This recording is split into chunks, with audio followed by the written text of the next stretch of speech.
4 দিনের রিমান্ড শেষে কারাগারে আছেন সাবেক সংসদ সদস্য ও কণ্ঠশিল্পী মমতাজ। কারাগারে পাঠানোর আগে শুনানিকালে পিপি জানতে চান মমতাজের স্বামী কয়জন, নাম কি।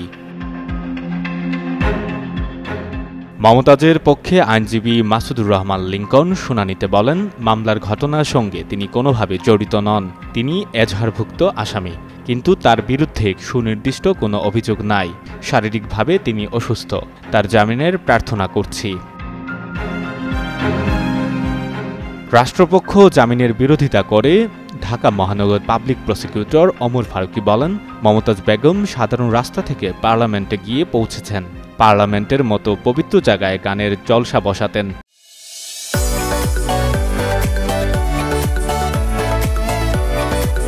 বিরোধীদের বিরুদ্ধে অসম্মানজনক বক্তব্য দিতেন।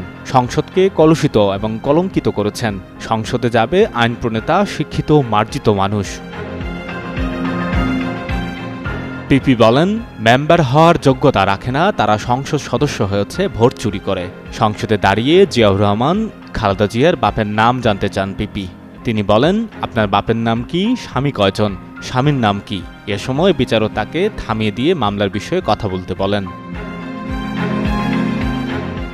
এর আগে ধানমন্ডির একটি বাসা থেকে অভিযান চালিয়ে গ্রেপ্তার করা হয় মমতাজকে। পরে জানা যায় 3 মাস মমতাজ তার ভাইয়ের বাসায় আত্মগোপনে ছিলেন। পরে একজনের মাধ্যমে ধানমন্ডিতে বাসা ভাড়া নেন।